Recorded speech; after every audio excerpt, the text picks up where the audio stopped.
Друзья мои, усаживайтесь поудобнее и придержите свои короны. Мы с маркизом Пюре сегодня в особенно скверном настроении. А значит, пришло время поговорить о большой любви, большой глупости и о том, как одна маленькая слабость может переписать историю двух стран.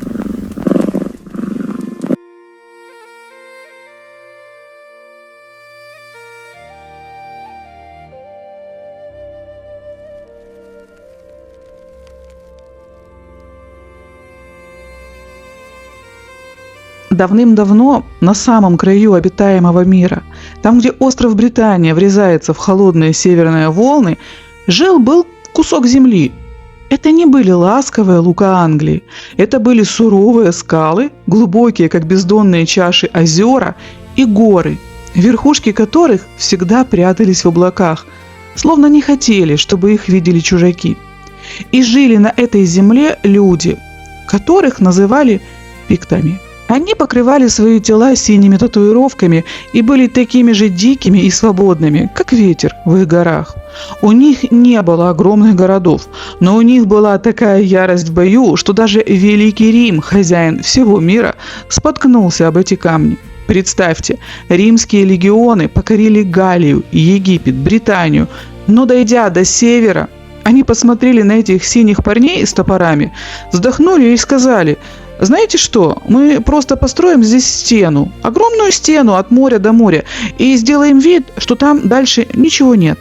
Так появился вал Адриана, граница между цивилизацией и вечным шотландским туманом.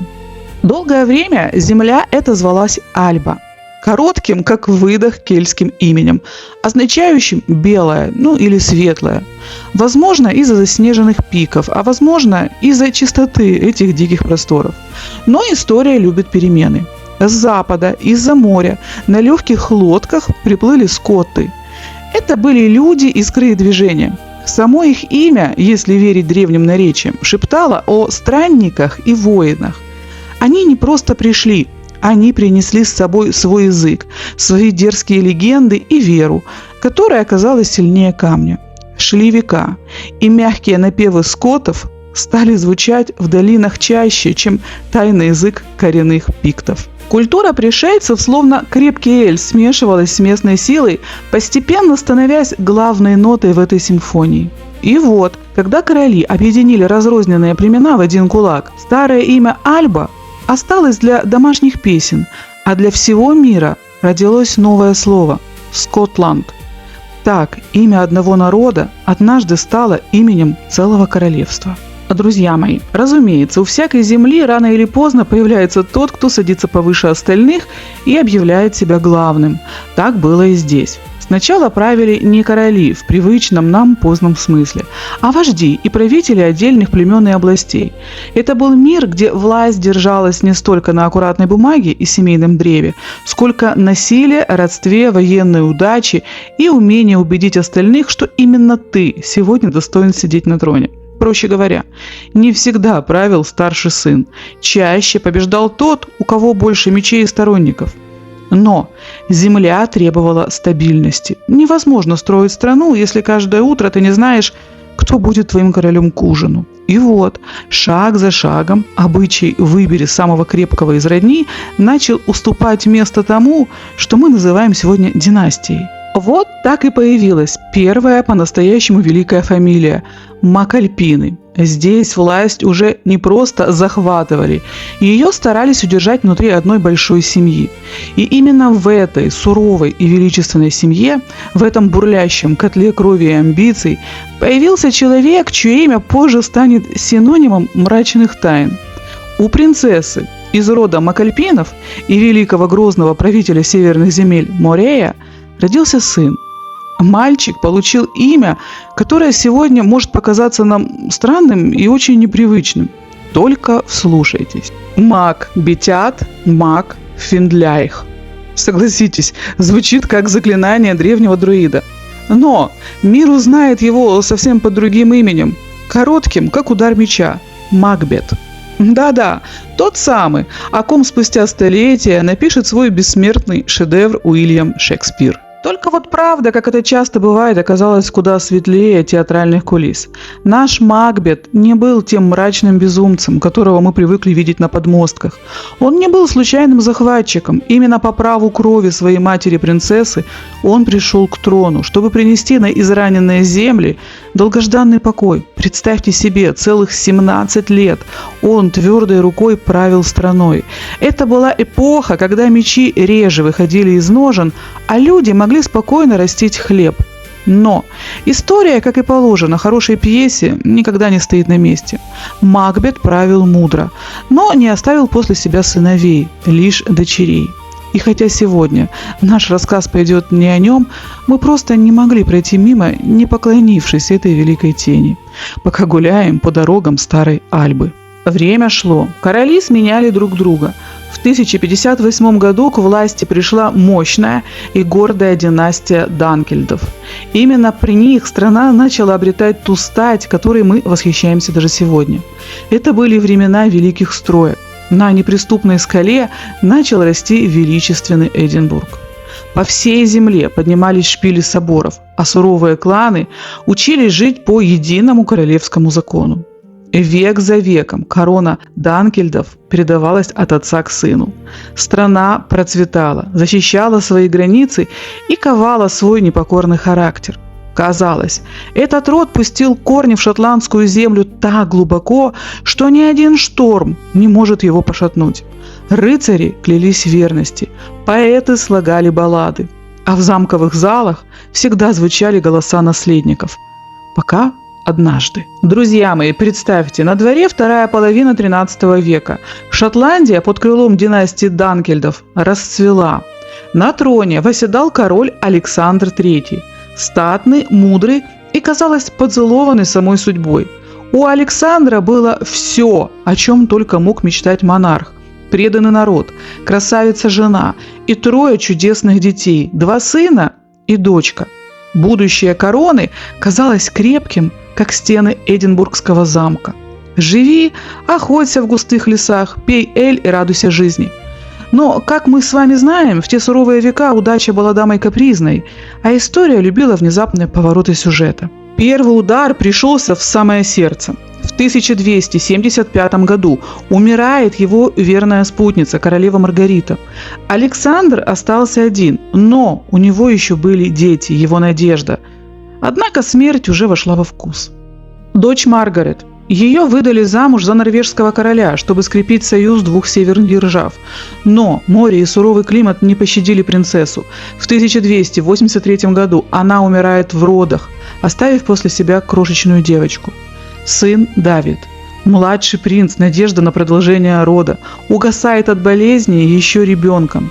Сын Александр, старший сын и прямой наследник престола. Отец вложил в него всю душу, обучая искусству правления. Но в январе 1284 года, не дожив до своего 20-летия, принц внезапно заболевает и уходит вслед за братом и сестрой. Представьте себе короля Александра. Один в пустом зале, где еще недавно бегали дети и шелестели платья. Династия, которая правила 200 лет, сжалась до одного человека. У него не осталось сыновей, у него не осталось дочерей. Осталась лишь крошечная внучка в далекой Норвегии. Король понимает, если он не родит сына, Шотландию разорвут на куски. В отчаянной попытке обмануть смерть 50-летний Александр в 1285 году берет в жены юную красавицу Иоланду де Дрё.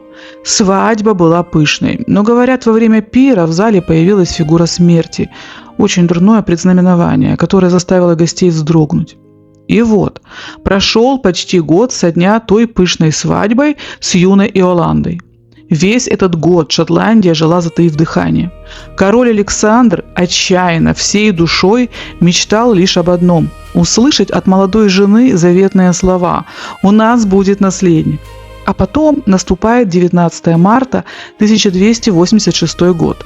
В Эдинбургском замке прошел важный королевский совет. Дела государственные были улажены. Вино в кубках искрилось, но мысли Александра были далеко. Его мысли были в замке Кингорн, где его ждала Иоланда. Знаете, это было то самое нетерпение влюбленного и одновременно встревоженного правителя. Ему казалось, что именно в эту ночь он должен быть рядом, что новости, которых он так ждал, уже витают в воздухе. Но природа в тот вечер была настроена враждебно. На Шотландию обрушился такой шторм, которого не помнили старики. Снег вперемешку с ледяным дождем, ветер, сбивающий с ног даже гвардейцев на стенах. Когда Александр приказал седлать коней, верные лорды окружили его. «Ваше Величество, посмотрите в окно, там не видно собственного носа, а море ревет, как сотня демонов. Переждите до рассвета, ваша жена никуда не денется». Но король, словно подгоняемый самой судьбой, лишь упрямо поправлял плащ. «Кто боится ветра, тот недостоин короны. Жена ждет меня, и я буду там к полуночи». Он сел в седло, и копыта его коня высекали последние искры на камнях Эдинбургской мостовой. Они скакали сквозь кромешную тьму. В какой-то момент в реве бури Александр оторвался от своей свиты. Фонари гасли, кони хрипели. Король остался один на один с ночью и скалами. На крутой тропинке, над самым берегом, где земля раскисла от дождя, его верный конь оступился. Короткий вскрик, шум осыпающихся камней и тишина. Утром, когда шторм утих и над холодным заливом поднялось бледное солнце, короля нашли на песке у подножия утеса. Его шея была сломана. Он так и не узнал, подарит ли ему Иоланда наследника. Спойлер, не подарит. В ту минуту, когда тело Александра подняли с холодного берега, Шотландия осиротела по-настоящему. На троне не осталось никого. Лорды, еще вчера пившие за здоровье короля, теперь испуганно переглядывались. Прямая мужская линия, правившая страной веками, прервалась в один миг, в ту самую ночь, когда любовь и надежда проиграли шторму. И вот тут все вспомнили о ней, о маленькой принцессе, внучке короля, которая жила за морем. Но как 3-летняя девочка сможет усмирить эту бурю, которая только начиналась? Представьте себе эту могущественную правительницу. Она играет в куклы в Осло. А в это время суровые шотландские лорды, взрослые бородатые дядьки, правят страной от ее имени. Но бесконечно так продолжаться не могло. Королеву нужно было доставить к месту службы, в ее шотландский дворец. В 1290 году, когда Маргарет исполнилось 7 лет, за ней отправили нарядные корабли. Все было торжественно. Флаги, свита, предвкушение праздника. Маленькая королева ступает на борт. Берег Норвегии тает вдали. Но море не знает жалости к детям. То ли жуткая качка, то ли коварная болезнь. Но 7-летняя девочка не выдержала пути. Она умерла на корабле, так и не коснувшись ногой земли, которая ей принадлежала. В историю она вошла под печальным именем «Норвежская дева». И вот тут, друзья, начинается настоящий базар-вокзал. Королевы нет, короля нет, династия прервалась. В главном зале Королевского дворца началось такое, что сегодня назвали бы низкопробным ток-шоу. Суровые лорды начали буквально грызть друг другу. Каждый второй вдруг вспоминал, что его двоюродная бабушка по линии соседа когда-то что-то пила с королем. Появилось аж 13 претендентов на трон. Кто-то доказывал родство через 7-е колено. Кто-то клялся, что король лично обещал ему корону. Разобраться в этом хаосе сами они не смогли. И совершили роковую ошибку. Они пригласили соседа, английского короля Эдуарда I, по прозвищу Длинноногий, чтобы тот рассудил их по справедливости. Эдуард помог, так как умел только он, хитро и с выгодой для себя. Он выбрал самого податливого претендента, посадил его на трон, как марионетку, а вскоре и вовсе объявил: знаете что, раз вы такие неорганизованные, я сам буду вашим королем. Шотландия оказалась под английским сапогом. Именно в это лихолетие на сцене появляется герой, которого вы все, конечно, знаете благодаря Мелу Гибсону. Да-да, Уильям Уоллес. И хотя голливудский фильм – это сказка, полная исторических ляпов, сам Уоллес был настоящим великаном духа. Он поднял народ на борьбу, показав, что шотландцы не будут рабами. Закончил он трагично, но его огонь уже невозможно было потушить. Когда знамя Уоллеса упало, его подхватил другой человек – Роберт Брюс. Он не был простым повстанцем, он был аристократом, который долго сомневался, выбирал стороны, но в итоге понял – порядок в этом хаосе может навести только он. Брюс надел корону в самое отчаянное время. Он прошел через поражение, скитания по пещерам и предательство, пока, наконец, не собрал страну в один кулак. Именно при нем Шотландия вновь почувствовала себя единой и свободной. Друзья мои, внимание! Если вы сейчас заглянете в сухие списки истории или откроете ту самую Википедию, у вас может заребить в глазах. В графе «Дети» у Роберта Брюса значится целый детский сад, шумный, веселый и очень многочисленный. Но не спешите радоваться за демографию средневековой Шотландии. Видите ли, в те времена чувства часто бежали впереди закона. У великого короля было немало детей, рожденных, скажем так, по большой любви в перерывах между битвами. Но трон – это вам не семейная реликвия, которую можно подарить кому угодно. Это юридическая крепость. И вход в нее был открыт только законным наследникам от официальных браков, коих у Роберта было 2. А теперь, как говорится, следите за руками. Из всего этого детского сада на политическую карту мира выходят Марджори Брюс, старшая дочь, рожденная от первого брака, настоящая принцесса, умница, красавица, спортсменка, на которую отец делал главную ставку. Давид, долгожданный сын-наследник от второго брака, мальчик, на чьи плечи легла тяжесть отцовской короны. И младшие сестры были еще 2 дочери, которых, как и полагается в хорошем королевстве, со временем выдали замуж за влиятельных шотландских лордов, чтобы укрепить тылы. В 1329 году, когда великий Роберт Брюс ушел в вечность, Шотландия замерла. На троне оказался Давид II. И все бы ничего, но грозному монарху на тот момент было всего 5 лет. Представляете картину? Маленький мальчик, который едва дотягивается до рукояти отцовского меча, внезапно становится защитником целой страны. Шли годы. 5-летний король вырос, возмужал, прошел через войны и изгнания, 2 женился. Но судьба дама ироничная. У Давида, несмотря на все старания, не родилось ни одного законного наследника. Ни одного. И вот тут-то все вспомнили про дочь Роберта Брюса, Марджори. Друзья мои, а теперь самое время для главной шахматной рокировки в истории Шотландии. Давайте-ка снова пристально посмотрим на нашу ключевую фигуру, на принцессу Марджори. Как вы понимаете, в те времена принцессы не просто так гуляли по вереску, они были залогом будущего всей страны. Давайте зафиксируем этот важный момент. Еще при жизни великий Роберт Брюс, человек мудрый и крайне дальновидный, сам выбрал мужа для своей старшей дочери. Он понимал, что жизнь воина коротка, а трон место шаткое. Поэтому он выдал Марджори замуж и, по сути, благословил рождение новой ветви власти. Теперь следите за логикой судьбы. У короля Давида законных наследников 0. Пустота, тишина в детской. А у Марджори есть сын, в чьих жилах течет та же огненная кровь Брюсов. А значит, по всем законам чести и земли именно сын Марджори становился следующим в очереди за короной. Это математика власти, против которой не поспоришь. Но теперь самое интересное. За кого же папа-король выдал свою любимую дочь?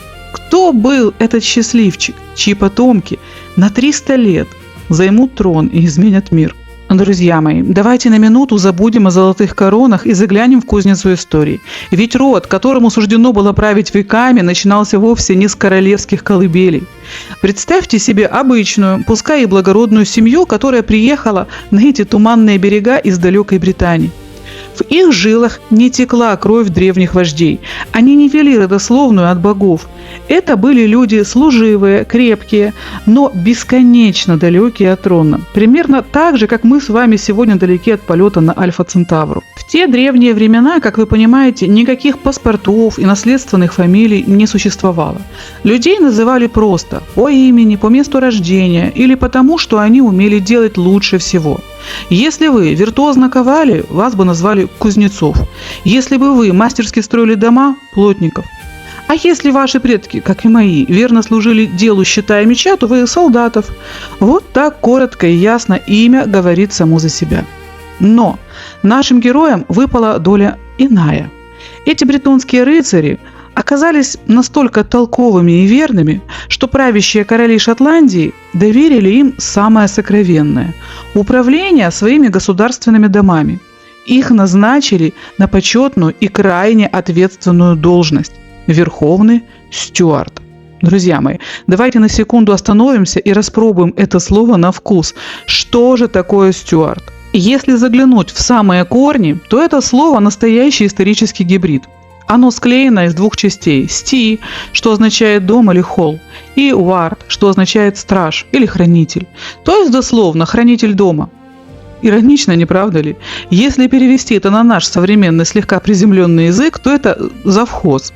Да-да, главный смотритель, ответственный за то, чтобы в замке не протекала крыша, в погребах не скисло вино, а гобелены были выбиты от пыли. Но не спешите улыбаться. В те времена завхоз королевства – это человек, который держал в руках ключи от всех дверей. Это была должность, где нужно было быть одновременно и мудрым политиком, и строгим бухгалтером, и верным рыцарем.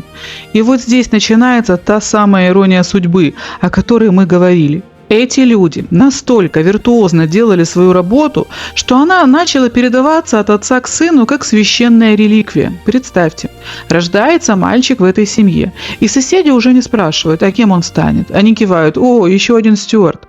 Проходит время. И слово «стюарт» из названия скучной должностной инструкции превращается просто в фамилию. Наши герои продолжают служить дальше, не догадываясь, что очень скоро их фамилия перестанет соответствовать их скромной должности. Представьте, начало XIV века, Шотландия в огне, гремит война за независимость. И в семье тех самых потомственных завхозов подрастает мальчик, которого назвали Уолтер. Этому ребенку не суждено было пересчитывать мешки с овсом в королевских кладовых. Судьба устроила ему роль куда более яркую и опасную.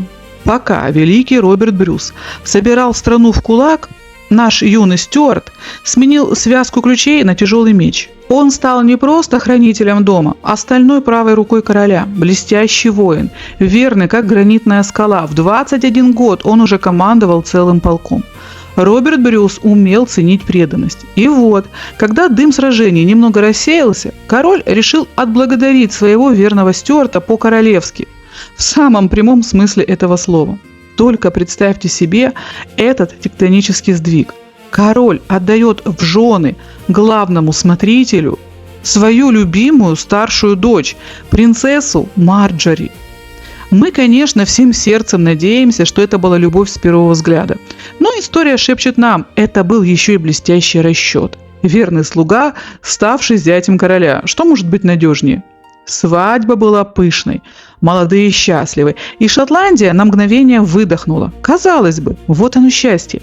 Красавица Марджори, умница и жена героя вскоре понесла под сердцем дитя. Но не спешите представлять себе ужасы средневековой медицины. Судьба нанесла удар раньше. Помните, как в начале нашего рассказа конь и роковой обрыв погубили короля Александра? История, словно злой поэт, любит рифмовать трагедии. Беременная Марджори отправляется на прогулку верхом. Одно неловкое движение, испуганный конь, падение. Это было страшно. Принцесса погибла. Но в этой тьме случилось чудо. Врачи или сама природа успели спасти младенца. Прямо там, среди смятой травы, на свет появился мальчик. Его назвали в честь великого дедушки Робертом. Так и вышло, что этот чудом выживший ребенок стал единственным мостиком в будущее. Мы ведь помним, что у короля Давида II детей так и не случилось. А значит, все внимание страны теперь было приковано к Роберту, сыну Стюарта и принцессы. Годы пролетели незаметно. И вот, в 1371 году, когда последний Брюс ушел в вечность, на шотландский престол взошел человек, чей отец когда-то просто присматривал за хозяйством. Роберт II официально стал первым королем из династии Стюартов. В общем, друзья мои, так завхозы стали королями, доказав всему миру, что если ты честно хранишь чужой дом, однажды судьба может подарить тебе свой собственный. И этот дом целая страна. Годы шли, и теперь в залах древних замков стюарты передавали друг другу уже не связки ключей от амбаров и не счета за королевский овес. Нет, теперь из рук в руки, от отца к сыну переходила тяжелая золотая корона Шотландии. Один король Стюарт сменял другого короля Стюарта. Фамилия управителей окончательно вросла в трон, и никто уже не вспоминал о тех временах, когда их предки просто присматривали за порядком. Мы не будем утомлять вас перечислением всех правителей этой династии, ведь их было немало, и у каждого была своя правда и свой меч. Нам важен лишь один поворот этого великого колеса. Представьте, 17 марта 1473 года весенний ветер еще дышит холодом северных морей, но в королевских покоях замка Стерлинг раздается крик новорожденного. На свет появился мальчик. Его нарекли древним и звучным именем Иаков. В историю этот ребенок войдет под именем Иаков IV. Но пока он лишь маленький мальчик в колыбели, над которой склонились кормилицы и суровые лорды. Друзья мои, давайте нарисуем эту картину маслом так, чтобы даже голуби на площади перестали клевать крошки и прислушались. Представьте, наш Иаков IV взошел на престол в нежном возрасте 15 лет. Мальчишка? По нашим меркам, да, но по тем временам уже вполне себе государственная фигура. Он вырос в блистательного монарха. Умный, статный, в седле держался как влитой, дам очаровывал с первого взгляда, еще и на 7 языках говорил. Короче говоря, золотой король в золотом веке Шотландии. Но, как вы понимаете, в каждой бочке меда есть ложка дегтя, и звали эту ложку Англия. У Шотландии был сосед, с которым они веками жили в режиме дружного обожания, то есть терпеть друг друга не могли чисто по-соседски. Споры, стычки, бесконечная головная боль на границе. Иаков IV, как истинный стюарт, поначалу с удовольствием продолжал семейную традицию, то есть вставлял англичанам палки в колеса, поддерживал их врагов и всячески портил кровь южному соседу. Но на английском троне в то время сидел Генрих VII Тюдор, человек старой закалки, хитрый как лис и расчетливый как бухгалтер. Он понимал, бесконечная война вытряхивает из казны последние золотые. И вот однажды из Англии пришло предложение, от которого, казалось бы, можно было бы и отмахнуться. Но мудрость прошептала: «Погоди, не спеши». Генрих VII предложил не просто перемирие, а вечный мир. Но мы же с вами знаем, слова на бумаге в те времена стоили меньше, чем овес для лошади. Чтобы мир стал настоящим, его нужно было скрепить печатью из плоти и крови. И Генрих предложил руку и сердце, нет, конечно, не свои, он был занят государством и приличиями, а своей старшей дочери, принцессы Маргариты. Наш Иаков, будучи человеком крайне неглупым, не бросился в омут с головой от внезапной любви к портрету. Он взял перо и взвесил все «за» и «против». Война – это дорого, больно и вечно. Мир и принцесса – это покой на границах, признание стюартов великой династии и, что греха таить, солидное приданное. Короли ударили по рукам. Иаков IV и Генрих VII договорились. Английская роза Тюдоров должна переехать на север, чтобы украсить собой шотландский чертополох. Так было решено. Маленькая Маргарита Тюдор станет королевой Шотландии. Иаков согласился стать мужем, Генрих – тестем, а 2 враждующих королевства – родственниками.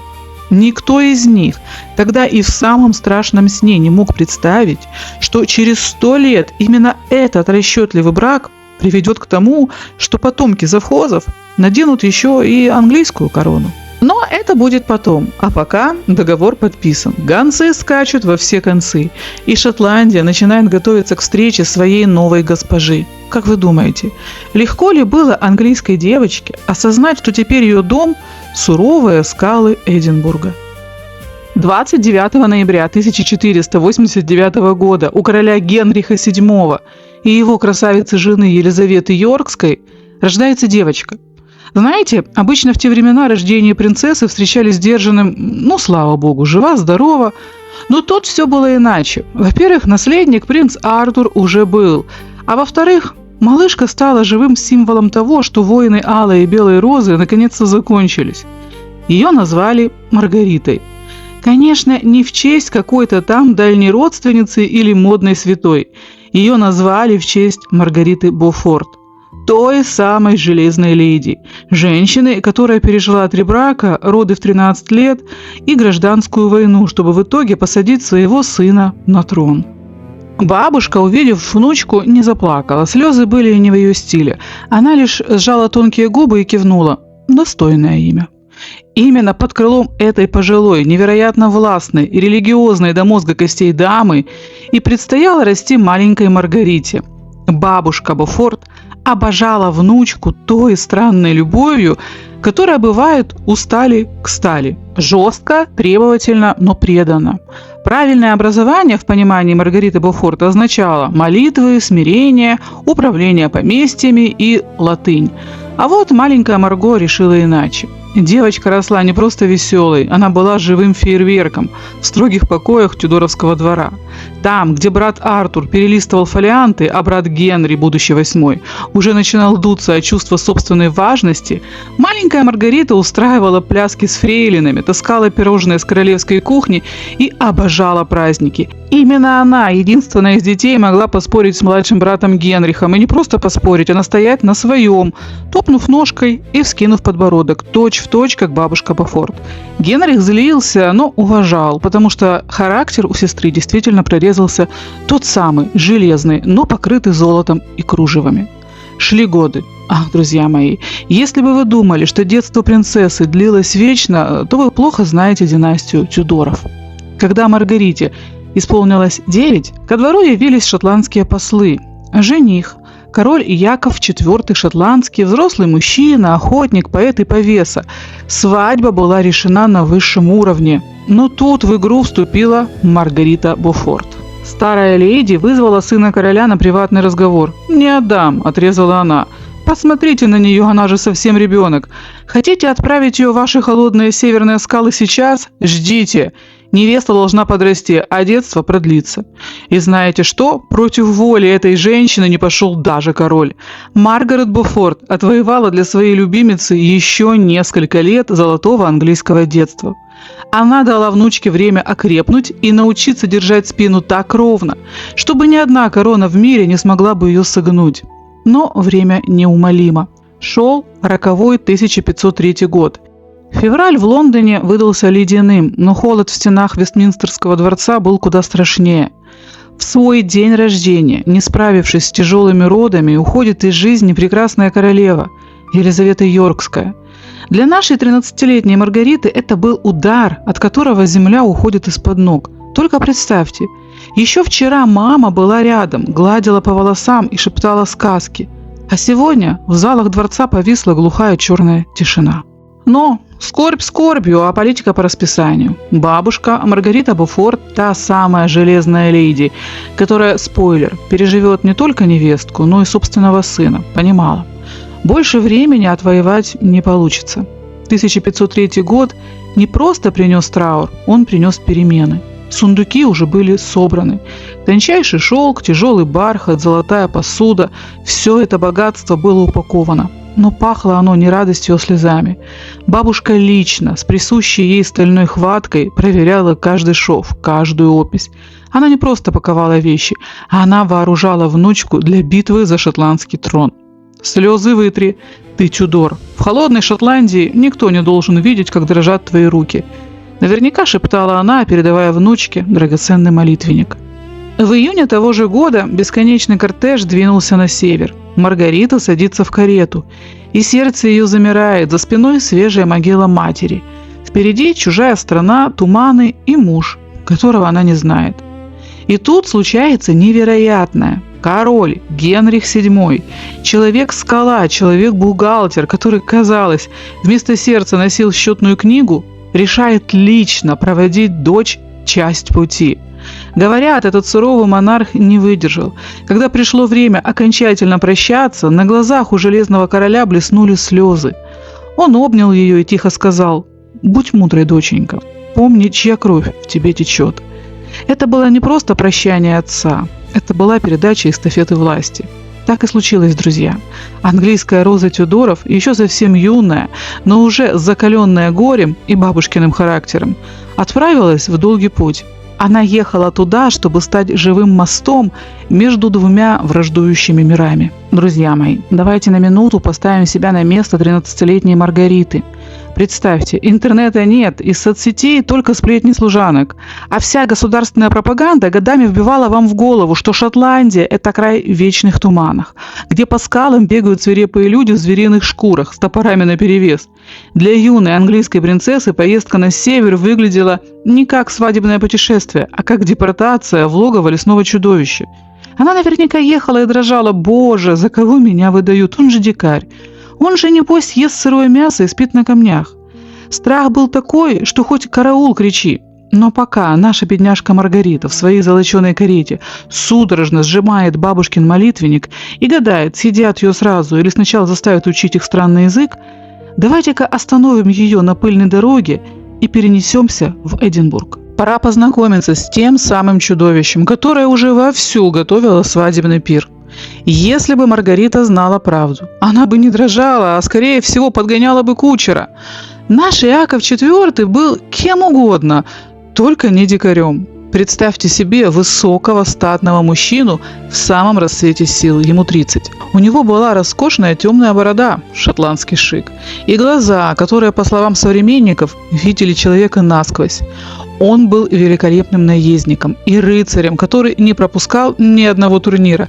Этот дикарь свободно говорил на 7 языках: латынь, французский, итальянский, немецкий, фламандский, гельский и, конечно, английский. Более того, он играл на лютне так, что заслушивались профессиональные музыканты.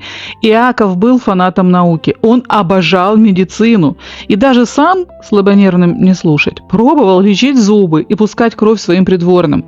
Правда, за это он им приплачивал, так что очередь к королю-стоматологу не иссякала. При его дворе не носили шкуры, а тончайший бархат. Он строил огромные корабли, открывал типографии и университеты. Но не думайте, что наш Иаков был ангелом в белых одеждах. Это был настоящий стюарт, страстный, порывистый и порой крайне противоречивый. Иаков всю жизнь носил на поясе тяжелую железную цепь. Это было его личное покаяние. Каждый год он добавлял к ней по одному звену в память о своем отце, в гибели которого он косвенно винил себя. И да, до приезда Маргариты он был тем еще ловеласом. По замкам бегало несколько его внебрачных детей, а в его сердце жила память о... Впрочем, слушайте. Наша история переносится в суровые, но до безумия красивые шотландские горы, где туман целуется с верхушками сосен, а камни помнят шаги великих героев. Жила-была в те времена одна очень почтенная семья – род Драмонт. Чтобы вы понимали масштаб, это не просто соседи по замку, это древний, колючий и невероятно влиятельный клан, который знал цену и своему слову, и своему мечу. Глава семейства, лорд Джон, был человеком тертым, мудрым и, как любой порядочный шотландский отец, мечтал о великом будущем для своих детей. Главным богатством лорда были вовсе не сундуки с золотом и не бесконечное пастбище, а 3 его дочери – Эфимия, Сибилла и, конечно же, старшая, ослепительная Маргарита. Знаете, если бы в те времена существовал глянцевый журнал «Вестник Хайленда», Маргарита Драмонт не сходила бы с его обложки. О ее красоте слагали баллады, а рыцари теряли дар речи, едва завидев край ее платья. Она была той самой лесной розой, грациозная, умная и с тем шотландским характером, в котором искры костра смешиваются с прохладой горного ручья. Конечно, к воротам замка Драмонт выстраивалась очередь из женихов, готовых на все ради ее улыбки. Но папа Джон был не промах. Он вежливо, насколько это умел суровый лорд, спроваживал претендентов, чувствуя, что старшая дочь рождена для чего-то гораздо лучшего. Ей нужен был самый-самый. И вот однажды, среди этой пасторальной тиши, девичьих грез, лучший из лучших нашелся, причем сам. И причем не просто постучал в ворота, а ворвался в жизнь Маргариты так, как умеют только настоящие короли. В те края, на охоту или с государственным визитом заглянул сам Иаков IV, молодой, горячий, статный, настоящий золотой король. И стоило его взгляду встретиться со взглядом Маргариты, как вся государственная важность куда-то улетучилась. Это не была дежурная любезность монарха, это был удар молнии. Король посмотрел на Маргариту и понял, вот она, та, ради которой он готов забыть о дворцовых этикетах и заморских принцессах. Нашим героям, Иакову и Маргарите, было по 20. Самый расцвет. Гормоны играют так, что искры летят. Любовь такая, что не заметить ее было невозможно. Если вы думаете, что в те времена все было чопорно и за 7 замками, забудьте. В Шотландии все было по-простому, по-соседски. Поверьте, даже 500 лет назад в шотландских деревушках были свои экспертные советы на заваленках. Представьте этих почтенных дам в клетчатых чепчиках, которые провожают взглядом кавалькаду короля. Ой, гляньте, опять наш Яков к Ритке поскакал. Лошадь загнал, а глаза-то светятся. Ну все, теперь Драмонды заживут. Ритка-то умная, она его из рук не выпустит. Глядишь, и корону наденет. А что же папа? Вот вы спросите, куда смотрел благородный лорд Джон? О, папа смотрел в очень правильном направлении. Он прекрасно понимал, его дочь не просто мимолетная интрижка монарха. Она стала его тенью, его дыханием, настоящей хозяйкой королевских покоев. А для папы это был джекпот. Если король женится, папа становится тестем его величества и фактически вторым человеком в стране. А если не женится, статус отца любимой женщины короля тоже давал такие бонусы, что налогами и землями можно было обложиться до конца жизни. Так что папа просто мудро кивал и велел подавать гостям лучшее вино. Вскоре у пары родилась дочка, которую, конечно же, назвали в честь мамы – Маргаритой. И знаете что? Никто не прятал младенца в корзинке у порога и не делал из этого страшной тайны. В Шотландии к бастардам относились проще, чем вы думаете. Девочку воспитывали как настоящую принцессу, и ее будущее было обеспечено золотом и титулами. Иаков и Маргарита жили как настоящая семья. Они завтракали вместе, гуляли по вересковым полям, принимали решения. Это была самая настоящая искренняя любовь, от которой не скрывались. Но была одна маленькая проблема. Как поется в старой песне, все могут короли, но, как вы знаете, жениться по любви не может ни один король, и наш Яков IV – яркое тому подтверждение. Он безумно хотел надеть кольцо на палец своей лесной розы, но над этим давлело страшное слово – политика. Почему же он не мог? Давление лордов, другие кланы Шотландии впали бы в ярость. А почему это Дармонды? Чем они лучше нас? Это был бы путь к гражданской войне. И, конечно же, дипломатический капкан. Англия и Испания уже присылали свои каталоги невест. Жениться на своей подданной для короля означало плюнуть в лицо великим державам и остаться без союзников в большой игре. И вот наш золотой король оказался в ловушке. В одной руке у него было сердце Маргариты, а в другой тяжелая корона, которая требовала совсем другой женщины. Он тянул время, он надеялся на чудо, он любил. Но тучи над их маленьким счастьем уже начинали сгущаться. Друзья мои, а теперь давайте на минуту выключим шум истории и просто поставим себя на место женщины. Представьте, вы Маргарита. Прошло 10 лет. 10 лет вы засыпаете, просыпаетесь рядом с человеком, которого любите до дрожи. Он не какой-то обрюзший деспот. Он молодой, поджарый, блестящий король. Но есть одна горькая правда тех времен. Мужская красота с годами только набирает силу, а женская молодость, увы, тает быстрее предрассветного тумана. Вы смотрите в зеркало и понимаете, что время – ваш самый суровый судья. И ладно бы только вы. Посмотрите на своих сестер Ефимию и Сибилу. Они сидят рядом с вами, красивые, знатные, но тоже неприкаянные. По законам чести они не могут выйти замуж раньше старшей сестры, а старшая, так сказать, замужем, за королем, без кольца. Вы втроем заперты в этом золотом зале ожидания. У вас есть дочь, но нет статуса. У сестер нет ни мужа, ни детей. Весь ваш род замер, глядя на трон. А по холодным каменным коридорам дворца уже не просто ползут, вовсю гуляют сквозняки из Англии. Слухи о вечном мире звучат все громче. И вы знаете, мир не приходит в одиночку. К нему в комплекте идет Роза Тюдоров. Принцесса по крови, моложе вас, с сундуками золота, за которыми стоит мощь целой державы. Ваш мужчина – король. И наступает момент, когда ему приходится выбрать: вы или страна.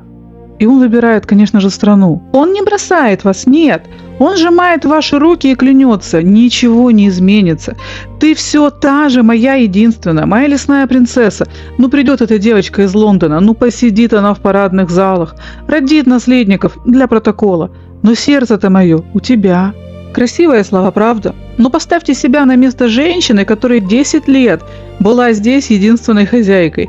Вы знаете, что скоро в этот дом войдет официальная жена, молодая, законная, та, перед которой будут склоняться все лорды. А ваше положение? Ваше положение становится, мягко говоря, хрупким. Вы чувствуете, как меняется воздух вокруг. Лорды больше не улыбаются вашему отцу, они косятся на него с нескрываемым раздражением. «Слишком много себе позволяют эти Драмонды», — шепчутся по углам. Все понимают, если придет английская принцесса, старая любовь короля станет не просто личным делом, она станет политической проблемой. Англия не потерпит, чтобы их розу затмевала какая-то лесная красавица. Вы понимаете, что стали лишней деталью в сложном механизме большой политики. Вы любите его, он клянется вам в верности, но вы уже слышите топот копыт английских послов. Вы страдаете, потому что знаете, замок, который вы строили 10 лет, начинает рушиться от одного дуновения ветра. Друзья мои, давайте на время отложим лирику и баллады. Сейчас наш рассказ превращается в суровую хронику из архивов особого назначения. Если бы в XVI веке существовала криминалистика, протокол осмотра места происшествия выглядел бы примерно так. Протокол осмотра места событий. Дата. Раннее утро, один из дней 1502 года. Место действия. Центральный зал замка Драмонт. Участники трапезы. Маргарита Драмонт, около 30 лет, неофициальная супруга короля. Эфимия Драмонт, младшая сестра.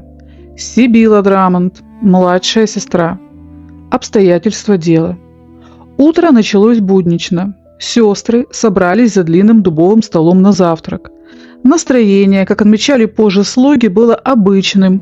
Тихие разговоры о предстоящем визите короля и неизбежном приезде английской принцессы. Меню завтрака. По данным хроник, на стол было подано некое особое кушанье. Одни говорят о свежевыпеченном пироге, другие об изысканном десерте, присланном в знак почтения. Хроника катастрофы. 8:15. Сестры приступают к трапезе, каждая съедает по равному куску поданного блюда. 8:30. Первая фаза. Тихая беседа внезапно обрывается. Очевидцы описывают неестественную бледность, которая мгновенно покрыла лица всех трех женщин. 8:40. Вторая фаза. Зал замка оглашается истошными нечеловеческими криками. Это не просто недомогание, это агония. Яд был профессиональным, он действовал быстро, вызывая страшные спазмы желудка и паралич дыхания. Клиническая картина. Представьте эту жуткую сцену. 3 красавицы, гордость рода, корчатся на каменном полу. Никакие молитвы и святая вода не помогают. Тела выгибаются дугой, лица искажаются гримасой ужаса. Яд сжигал их изнутри. Финал. Смерть наступила пугающе быстро. Не прошло и часа с момента первого укуса, как в зале воцарилась гробовая тишина. 3 сестры лежали рядом. Старшая Маргарита, так и не дождавшаяся короны, и 2 ее тени – Сибила и Эфимия, виновные лишь в том, что родились в этой семье. Заключение следствия. Причина смерти – острое отравление неизвестным веществом, предположительно мышьяк. Мотив – устранение политического препятствия. Заказчик – официально не установлен. Неофициально – шотландские лорды, которым нужен был чистый король для брака с Англией. Особая пометка. Почему 3? Оставить живых сестер значило оставить шанс королю влюбиться снова в ту же фамилию. Отравить всех 3 значило вырвать проблему с корнем. Лорд Джон Драмонт вошел в зал, когда тела его дочерей еще не остыли. В один миг он превратился из без 5 минут тестя короля в сломленного старика, потерявшего абсолютно все. А новость прилетела в Эдинбург быстрее, чем осенний шторм. Представьте себе лицо Иакова IV. Только что он был золотым королем, любимцем дамы, баловнем судьбы, и вот мир рассыпался в прах. Иаков не был наивным юношем. Напомню, этот человек на досуге препарировал трупы и ставил пломбы придворным. Он чертовски хорошо разбирался в медицине. Когда ему доложили, что 3 молодые полные жизни сестры за одно утро превратились в остывшие тела, он не стал грешить на дурной глаз или простуду. Он кожей почувствовал запах мышьяка и холодный расчет убийц. Знаете, что хуже всего для короля?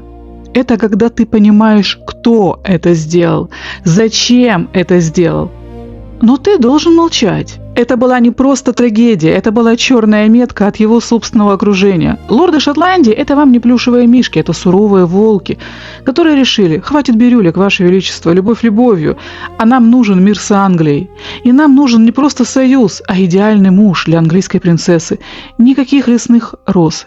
Место рядом с вами должно быть стерильно чистым. Казалось бы, ты король, ты можешь раздавить любого, но правда в том, что даже монарх – это лишь деталь в огромном механизме. Начать следствие, казнить половину тайного совета – это значит утопить страну в гражданской войне в тот самый момент, когда на юге Генрих уже пакует сундуки своей дочери. Иакову пришлось сделать то, что страшнее любой битвы. Он должен был проглотить эту смерть. В прямом смысле проглотить ярость, запереть крик в легких и сделать вид, что он смирился. Он не рыдал на площади и не клялся картинно отомстить. Стюарты умели ненавидеть тихо. Он просто подошел к своей знаменитой железной цепи, которую носил на поясе в знак покаяния за смерть отца, и добавил к ней еще одно тяжелое звено. Пускай металл впивается в кожу, напоминая каждую секунду за твою корону, заплаченной жизнями тех, кого ты любил. Он приказал запечатать могилы любимой и ее сестер синим мрамором, цветом вечной памяти и вечного холода. Он стал платить за бесконечные мессы, пытаясь выкупить душу Маргариты у небес, раз не смог защитить ее на земле. Представьте себе этого человека. Он сжал волю в кулак так, что побелели костяшки. Он расправил плечи, надел самую ослепительную мантию и приказал седлать коней. Золотой король едет на границу, он едет встречать ту самую девочку из Англии, ради приезда которой отравили его жизнь. Он будет улыбаться, он будет играть на лютне, он будет галантен и добр. Никто, ни дедушки на заваленках, ни ученые в университетах, ни сама юная Маргарита Тюдор не должны увидеть кровь на его сердце. А вот это, друзья мои, и есть настоящая цена короны. Любовь похоронена под синим камнем, а впереди вечный мир, пахнущий ладаном и предательством. Но прежде чем мы окончательно перевернем страницу и отправимся на границу встречать маленькую Розу Тюдоров, давайте поставим красивую точку в истории той самой девочки, которую оставила после себя лесная роза Маргарита. В этом море одинаковых имен легко утонуть. Но вы держитесь за борт. Перед нами Маргарита Стюарт, плод той самой большой и запретной любви. Знаете, в те суровые времена судьба бастардов часто напоминала лотерею. Кого-то ждал монастырь, кого-то задворки истории. Но Иаков IV, чей пульс навсегда замер под плитами, не позволил тени забвения коснуться своей дочери. Девочка не была брошена, напротив. Она росла в золотых залах королевских замков, окруженная заботой, шелками и лучшими учителями. И здесь, друзья мои, нужно снять шляпу перед нашей главной героиней, Маргаритой Тюдор. Приехав из Англии и обнаружив во дворце живое напоминание о прошлой любви мужа, она не превратилась в злую мачеху. Напротив, Роза Тюдоров проявила истинно королевское величество. Она приняла маленькую тезку тепло и радушно. В залах Эдинбурга 2 Маргариты, законная королева и дочь лесной королевы, жили в мире, разделяя праздники и музыку. Шли годы, и маленькая Стюарт превратилась в прекрасную леди. Иаков IV лично подобрал ей партию, которая заставила бы позеленеть от зависти любую европейскую принцессу. Ее выдали замуж за Джона Гордона, наследника клана Хантли. Чтобы вы понимали, Гордонов называли королями Севера. Это была не просто свадьба, это был союз с самой мощной силой шотландского Хайленда. И вот здесь, слава тебе, Господи, наше повествование делает глубокий вдох облегчения. Никаких ядов за завтраком, никаких кинжалов и ночи. Маргарита Стюарт прожила долгую, чинную и вполне себе счастливую жизнь. Она родила даже много детей, которые стали шотландскими аристократами. Вот так и случилось. Лесная роза погибла, но ее семена проросли в самом сердце Шотландии. Иаков IV не смог спасти возлюбленную, но он выстроил вокруг их дочери крепости своей власти и отцовской любви. Ну вот, Шепчут бабушки на скамейках, провожая взглядом богатую карету леди Гордон. Видишь, как все обернулось? Мать-то в синем мраморе спит, а дочка-то, как королева, на севере сидит. Кровь-то она не водится, она дорогу к свету всегда найдет. В общем, все чинно, благородно, по-королевски. Ну а теперь, когда совесть наша чиста и судьба сироты устроена, пришлось время вернуться к большой политике. Трубы уже поют, на границе пыль летит из-под копыт, и 13-летняя Маргарита Тюдор вот-вот увидит того, ради кого она и покинула дом. Друзья мои, давайте на мгновение остановим время. Представьте этот застывший кадр на границе двух миров. Пыльная дорога, крики чаек и две свиты, замершие друг напротив друга. Это не просто встреча короля и принцессы, это столкновение двух судеб, которые еще вчера были абсолютно чужими. Маленькая Маргарита Тюдор выходит из своей золоченой кареты. Ей всего 13. Попробуйте почувствовать ее состояние. Она в чужой стране, среди людей, чья речь звучит как скрежет камней, а нравы славятся суровостью. В ее воображении будущий муж – это либо дряхлый старик, либо лесной великан, который ест овсянку прямо из котла. Она готова ко всему, к грубости, к холоду, к разочарованию, и вдруг перед ней вырастает он – настоящий живой рыцарь из тех легенд, что ей читали в детстве. Высокий, статный, в сияющих доспехах, с умным взглядом и той самой королевской осанкой, которую не купишь ни за какое золото. И Маргарита делает вдох и понимает, это не леший, это мужчина, красивый, сильный и, кажется, совсем не страшный. Ей не просто стало легче в эту секунду. В ее детском сердце, израненном потерей матери, вспыхнула искорка надежды. А теперь давайте посмотрим на Якова IV. Друзья мои, давайте будем честными. По всем законам человеческой драмы он должен был, если бы не ненавидеть эту девочку, то хотя бы смотреть на нее с ледяным безразличием. Ведь именно из-за ее приезда, из-за этого вечного мира те, кого он любил, лежат в могиле. Она – живое напоминание о его великой потере. Он останавливает коня, спешивается. Тяжелая железная цепь на его поясе глухо звенит, напоминая о боли. И тут он видит ее, маленькая хрупкая девочка. Она смотрит на него снизу вверх, и в ее глазах такая смесь ужаса и беззащитности, что сердце короля, этого сурового воина, дрогнуло. Разве может настоящий рыцарь обидеть ребенка? Разве может он выместить свою взрослую боль на том, кто ни в чем не виноват? Никогда. В эту минуту в Иакове проснулось нечто большее, чем просто вежливость. Это не была любовь мужчины к женщине. Наш король, слава богу, не падок на детей. Это было чувство великой ответственности. Он уже потерял одну женщину, он не уберег Маргариту. Но эта девочка, она доверилась ему, она приехала к нему. И Иаков, как истинный рыцарь, решил: я стану для нее крепостью, я не дам ее в обиду даже самому себе. Друзья мои, просто представьте этот момент. Два одиночества встретились на шотландском ветру. Один – золотой король с разбитым вдребезги сердцем, другая – маленькая принцесса, потерявшая дом. И ей невероятно повезло. Попадись ей кто-то вроде ее младшего брата Генриха VIII, ее жизнь превратилась бы в кошмар. Но перед ней стоял Яков Стюарт, человек, который умел сострадать. Роза Тюдоров и шотландский чертополох коснулись друг друга, и оказалось, что шипы могут не только ранить, но и оберегать. Друзья мои, приготовьтесь.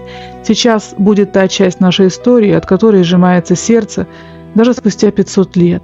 Потому что иногда сама судьба устраивает проверки, жестокие, нелепые, но именно в них проявляется истинное лицо человека. Итак, наша Маргарита пересекла границу. Шотландия встретила ее не волками из легенд и не дикарями в шкурах, а дорога в Эдинбург была долгой, и решили сделать остановку в одном из замков на полпути, дать отдых людям и лошадям. Король Яков, галантный и заботливый, лично проследил, чтобы Маргарите выделили лучшие покои. Девочка ведь устала до невозможности. «Отдыхайте, миледи», — сказал Яков, поцеловав ей руку. «Завтра нас ждет долгий путь». Сам король разместился в другом крыле замка. У него были дела, какие-то бумаги, разговоры с местными лордами. В общем, обычные королевские заботы. Маргарита разделась, забралась под теплое одеяло и уснула. Спала она спокойно, впервые за долгое время без кошмаров. А тем временем внизу в конюшнях начинался ад. Я не знаю, как это случилось. Может быть, масляная лампа опрокинулась. Может быть, искра от кузнечного горна. Может быть, злой рок. Но случилось страшное. Конюшни замка загорелись. Пожар – это всегда страшно.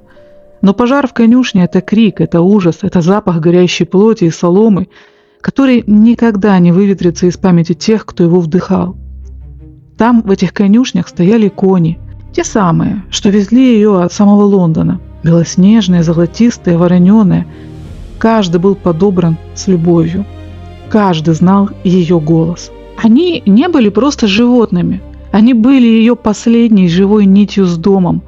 Они дышали тем же английским воздухом, пили воду из тех же ручьев, что и она в детстве. Они были ее спутниками, ее друзьями, ее связью с тем, что осталось там, за южными холмами. В ту ночь они делали свою работу. Они просто стояли в стойлах, уставшие, довольные, что путь пройден не зря. Они жевали сено, вздыхали во сне. И некоторые из них, самые умные, может быть, даже видели сны о зеленых английских лугах. А потом пришел огонь. Лошади кричат, когда горят. Они не умеют кричать по-человечески, но их ржание – это такой звук, от которого кровь стынет в жилах. Это мольба, это паника, это смерть, которая подступает слишком быстро. Пожар, конечно, потушили. Люди бегали с ведрами, кто-то обжег руки, кто-то плакал. Но коней не вернули. Их вывели, но не всех. Тех, что успели. А тех, что не успели, огонь не спрашивает, как тебя зовут. Огонь не смотрит, чья ты собственность и сколько лет ты служил верой и правдой. Огонь просто жрет.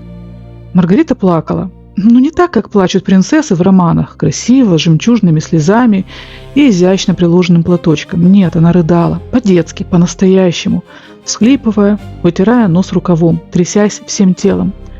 Потому что ей было 13, потому что она была одна в чужой стране, потому что мама умерла, потому что бабушка далеко, потому что эти лошади были ее друзьями. И вот тут, в эту самую минуту, произошло то, ради чего стоило жить.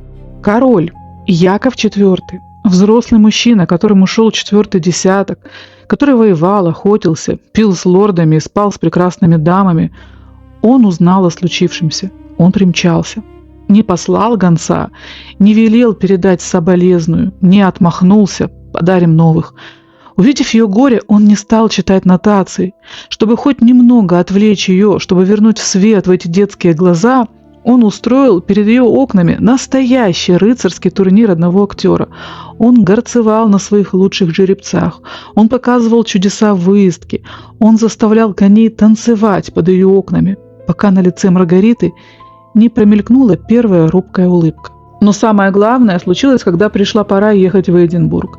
Король совершил жест, который не прописан ни в одном протоколе, но который врезался в сердца всех очевидцев. Он не посадил ее в карету, он не дал ей другого коня, чтобы она ехала в одиночестве. Он просто подъехал к ней и сказал: «Садись со мной». Представьте, величественный, золотой король в доспехах, пахнущий дымом и силой, сажает маленькую, хрупкую принцессу позади себя на то же самое седло. Он поделил с ней своего единственного коня. В этом жесте было все. И сострадание, и нежность, и клятва защищать. И вот так, обняв своего короля, чувствуя его тепло и надежность, Маргарита Тюдор въезжала в свою новую столицу. Она потеряла друзей из прошлого. Но за спиной этого мужчины она обрела будущее. Это был союз чертополоха и розы, рожденный из пепла и скрепленный одним седлом на двоих. 8 августа 1503 года. Эдинбург не просто праздновал. Он дышал восторгом. Представьте этот город. Серые камни королевской мили, украшенные ярчайшими гобеленами, флаги, трепещущие на морском ветру, и фонтаны, из которых вместо воды, о чудо, лилось красное вино. И вот, под оглушительный рев толпы в ворота въезжает пара, подобной которой не видели столетия. На одном могучем боевом коне, тесно прижавшись друг к другу, сидели они. Яков IV, 30-летний золотой король, чьи доспехи слепили глаза, и маленькая Маргарита Тюдор. Это был гениальнейший ход. Вместо чопорной кареты, которая бы скрывала невесту, король явил ее народу как свое самое драгоценное сокровище. Горожане плакали от умиления, глядя, как эта 13-летняя девочка, хрупкая, как фарфоровая статуэтка, уверенно держится за пояс своего рыцаря. В тот день Эдинбург поверил, вечный мир – это не просто чернила на пергаменте, это любовь, которая спасет их от войн. Затем последовало венчание. Друзья мои, просто закройте глаза и представьте эту картинку у алтаря. С одной стороны, зрелый, статный мужчина, воин и интеллектуал, за плечами которого годы правления и тяжесть тайных потерь. С другой, 13-летняя девочка в тяжелом парчевом платье, чьи глаза светились одновременно страхом и любопытством. Для нас сегодня это кажется чем-то немыслимым, преступным. Но в XVI веке это был политический шедевр. Никто не видел в этом союзе ничего странного. Это был союз двух великих династий. Но что же произошло, когда за ними закрылись двери опочивальни? Стали ли они мужем и женой в том самом взрослом смысле этого слова? Нет, друзья мои. И в этом все величие Иакова. Не забывайте, перед нами был не похотливый деспот, а рыцарь до мозга костей. Человек, чья душа была обожжена потерей Маргариты, понимал, перед ним не женщина, а ребенок, доверенный ему судьбой и Богом. Он не коснулся ее как мужчина, он не стал требовать исполнения супружеского долга в первую же ночь. Он дал этой маленькой розе время, чтобы ее корни проросли в шотландскую землю, время, чтобы она привыкла к его голосу, к его замкам. Он поселил ее в лучших покоях, окружил штатом фрейлин. Он сам оставался в почтительной дистанции. Он решил сначала завоевать ее душу, а уж потом все остальное. Представьте, что вы 13-летняя девочка. И вот вас вырывают из привычного мира и отправляют за сотни миль в суровую туманную Шотландию. Вашим мужем становится взрослый 30-летний мужчина, опытный воин, повелитель, чье имя гремит по всей Европе. Что вы чувствуете? Конечно же, леденящий ужас. В те времена судьба принцесс была коротка и ясна. Ты заложница политики, ты инкубатор для наследников. Вас могли взять силой в первую же ночь, ведь по законам того века это право мужа. Никто бы не заступился, никто бы не пришел войной. Мир заключен, печать поставлена, терпи. Представьте, вас селят в лучших покоях, где пахнет кедром и лавандой. Вас окружают заботливые фрейлины. И вместо грубого требования долга вы встречаете ухаживание. Такое нежное и высокое, о котором мечтает каждая женщина, но получают единицы. Иаков выбрал путь, который стоил дороже золотых приисков. Он решил не обладать телом, а завоевать душу. Вечерами он приходил к ней не как повелитель, а как влюбленный министрель. Он садился у ее ног и играл на лютне.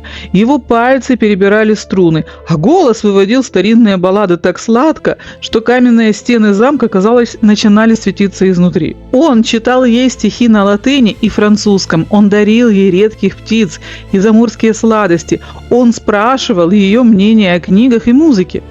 Он мог взять все, что хотел по праву силы, но он выбрал терпение, он выбрал нежность. Неужели вы думаете, друзья мои, что в эти моменты он забыл свою первую Маргариту, ту, что лежала под холодным синим мрамором? Нет, ни на секунду.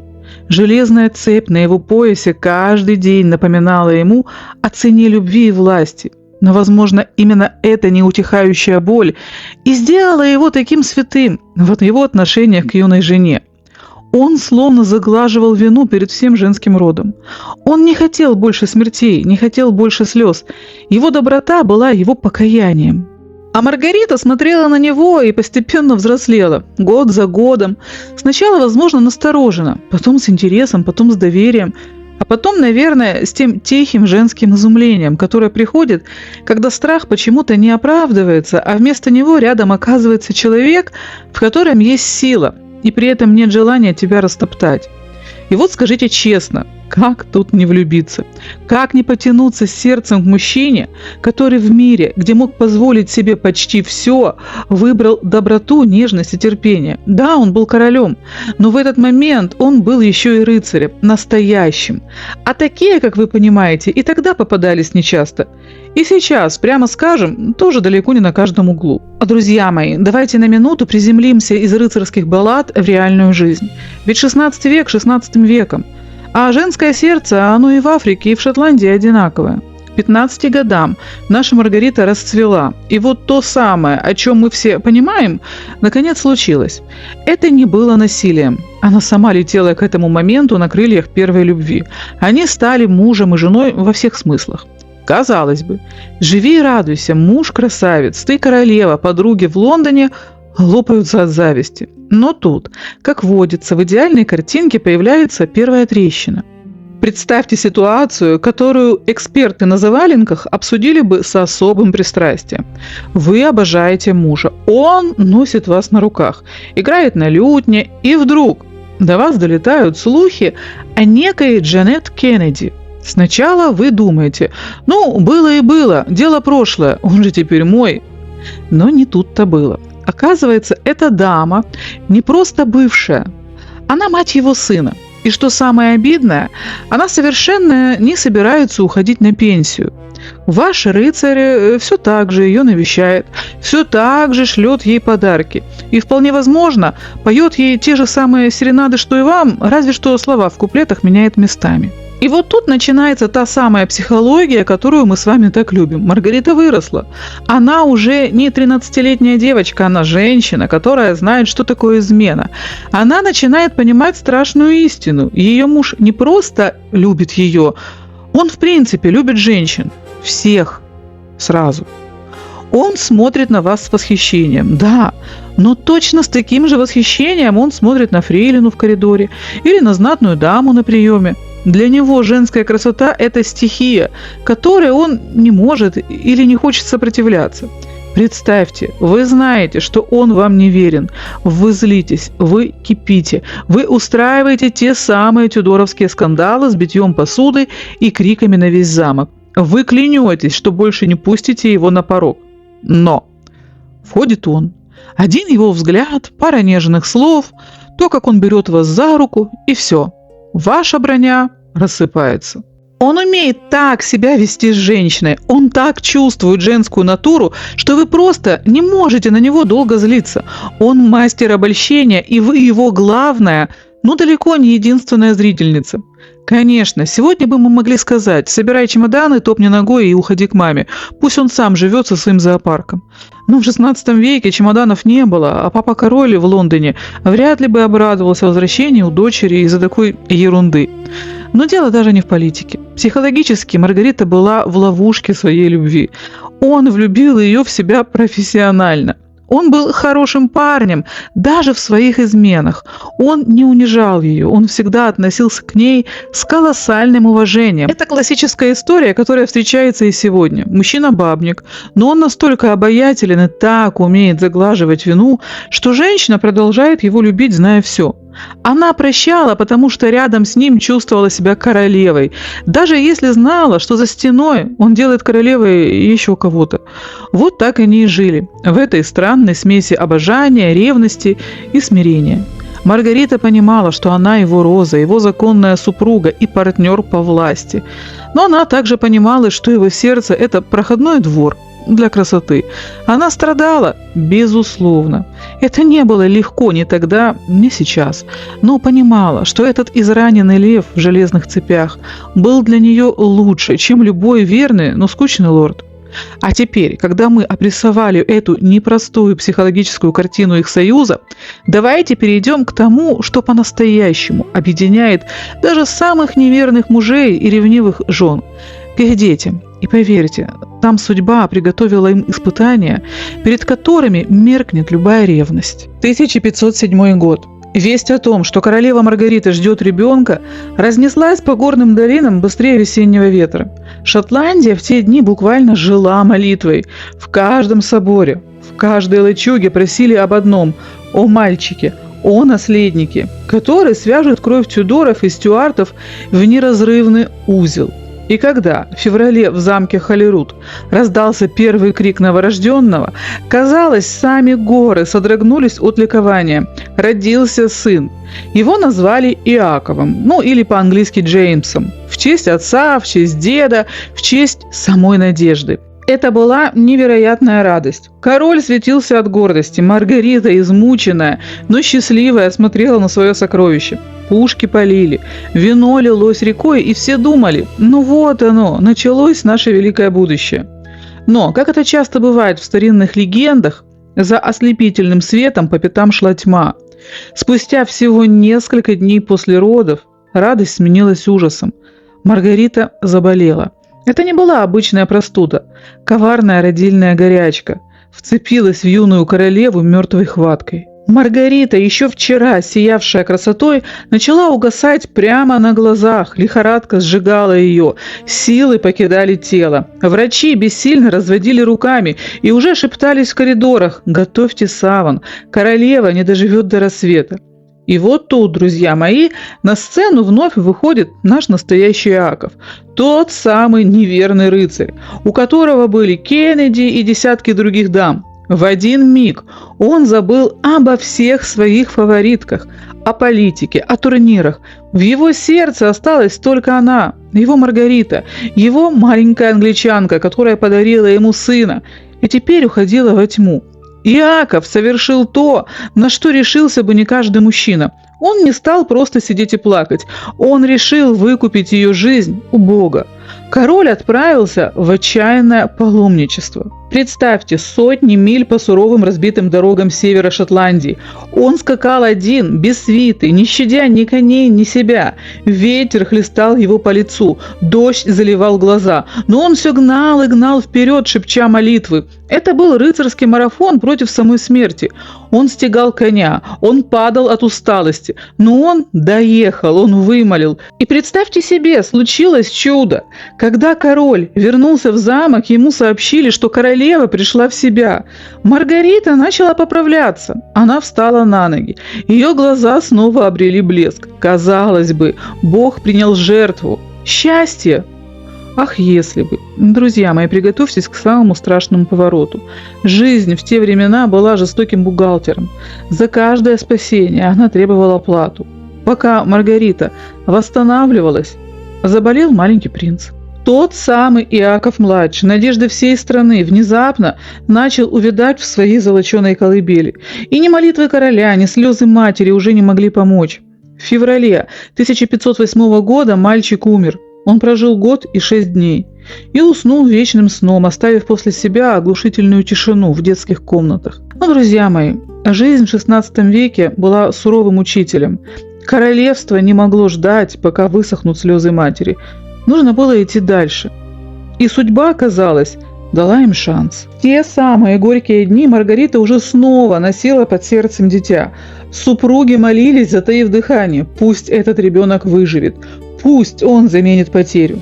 Но, видимо, измученный организм Маргариты просто не успел восстановиться. Тяжелая болезнь, роды и следом страшный удар от смерти первенца, и тело королевы просто кричало о помощи.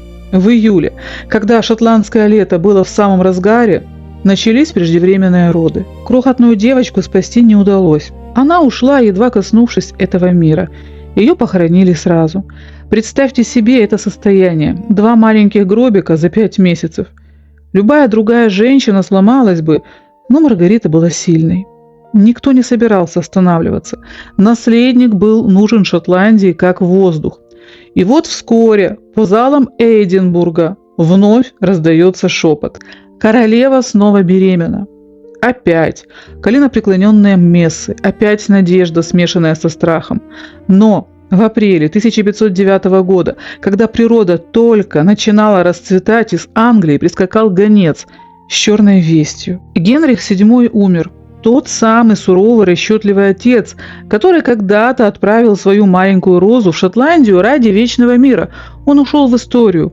Для Маргариты, которая была на раннем сроке беременности, это стало огромным потрясением. Ведь на трон взошел ее младший брат, 18-летний, рыжеволосый, амбициозный и непредсказуемый Генрих VIII. Генрих не был фанатом вечного мира. Он жаждал славы и побед. И Маргарита, поглаживая свой растущий живот, кожей чувствовала, теперь ей придется быть не просто женой, а мостом между двумя львами, которые начинают скалиться друг на друга. Всю весну и все лето Маргарита провела в молитвах, стараясь не поддаваться скорби по отцу и тревоге за будущее. Она берегла дитя как последнюю надежду на спокойствие. И вот, хмурым осенним днем 20 октября 1509 года в замке раздался долгожданный крик: «Мальчик, наследник!» И тут наш Иаков IV, этот израненный лев, совершает поступок, который заставил бы прослезиться даже самых суровых лордов. Он делает невероятно благородный, тонкий жест в сторону Англии и своей скорбящей жены. Он называет своего сына Артуром. А это не было просто имя, это была святыня. Он назвал ребенка в честь покойного старшего брата Маргариты, того самого принца Артура, который должен был стать королем Англии, но ушел молодым. Этим именем Иаков словно говорил новому королю Генриху VIII: «Смотри, в жилах моего сына течет твоя кровь. Он носит имя твоего любимого брата. Давай хранить мир ради него». Казалось бы, вот оно спасение, маленький Артур в колыбели, Маргарита, постепенно приходящая в себя после траура, и Иаков, который гордо держит сына на руках. В те дни в Эдинбурге звенели колокола, а при дворе Генриха VIII в Лондоне пили за здоровье племянника. Шотландия ликовала. У нас есть принц Артур, у нас есть будущее.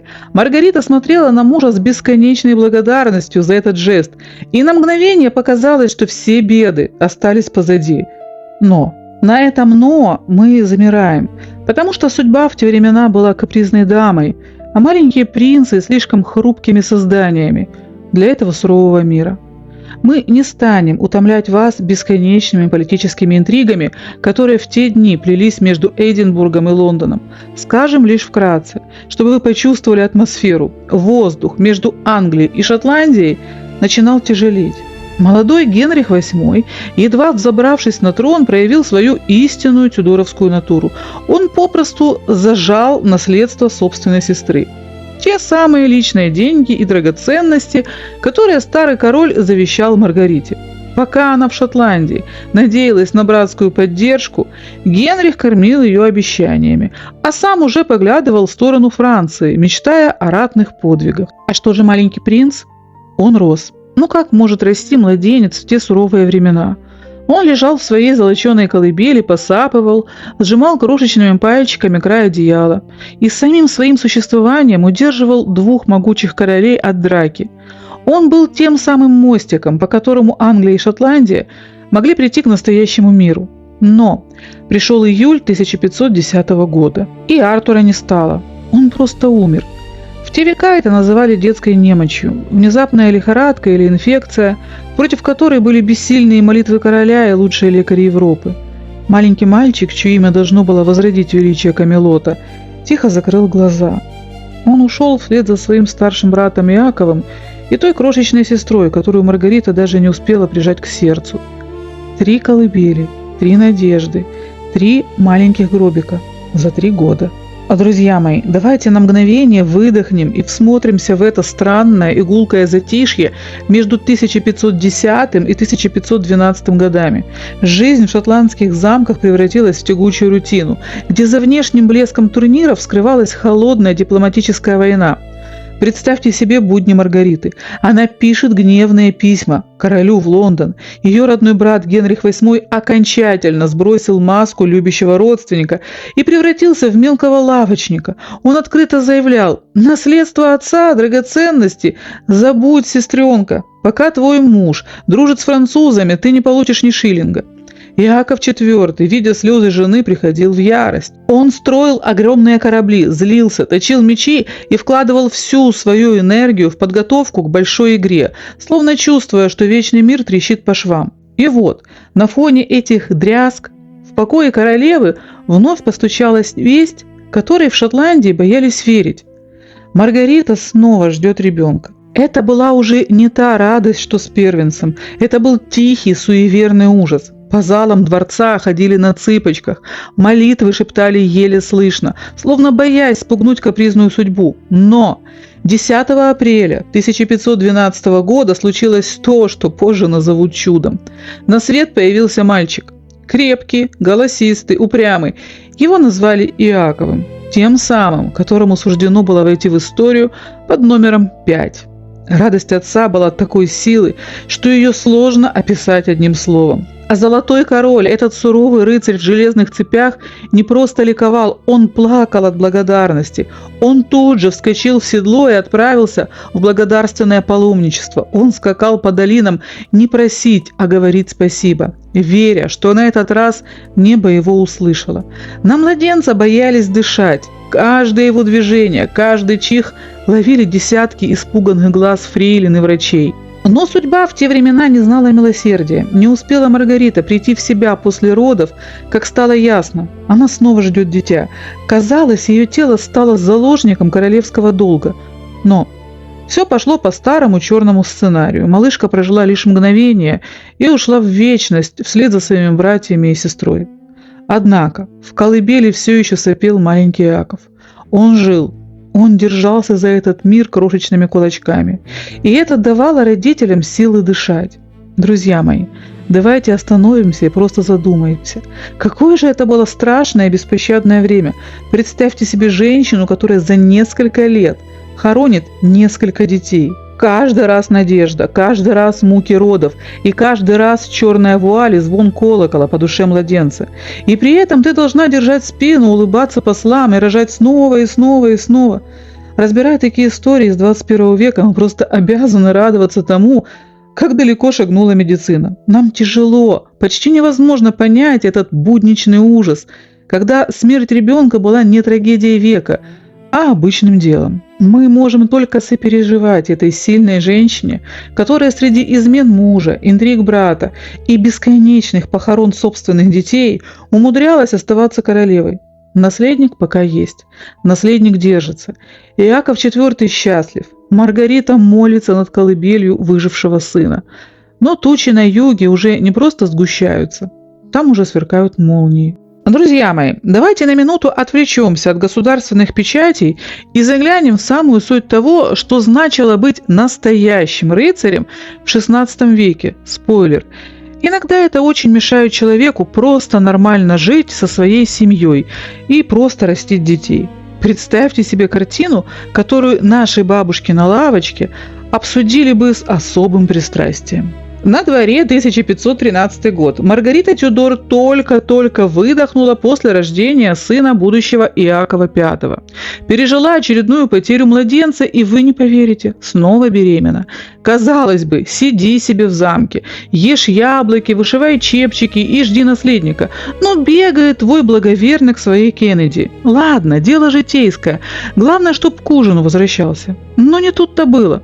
В этот самый момент младший братец Маргариты, Генрих VIII, решает, что ему скучно в Лондоне и отправляется геройствовать во Францию. И тут в голове нашего Якова IV срабатывает древний, как шотландский мох, тумблер под названием «Старый Союз». Давайте я вам объясню на пальцах, что это за зверь такой. Шотландия и Франция еще в древности договорились, если Англия нападает на одну из них, вторая обязана немедленно дать по шапке англичанам с тыла. Чистая политика, как бы не так. Если бы это была просто политика, Иаков мог бы просто потянуть время. Все-таки жена беременная и в казне не то чтобы густо. Но тут в игру вступает его величество рыцарство. На адрес Эдинбургского замка приходит письмо из Франции, и писала его не кто-нибудь, а сама королева Анна Бретонская. Она не стала слать сухие цифры и отчеты, она прислала Иакову кольцо с бирюзой и написала в лучших традициях рыцарских романов: «Мой верный рыцарь, мой благородный король, нас топчут англичане. Сделайте ради меня всего 3 шага на английскую землю. Спасите даму в беде». Ну, не так, но примерно так. В общем, и все. Крыша у нашего короля поехала окончательно. Друзья мои, он же вырос на балладах о короле Артуре и Ланселоте.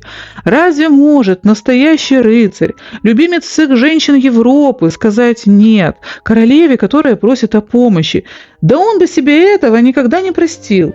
А теперь давайте на минутку выключим пафос и включим обычное человеческое сопереживание.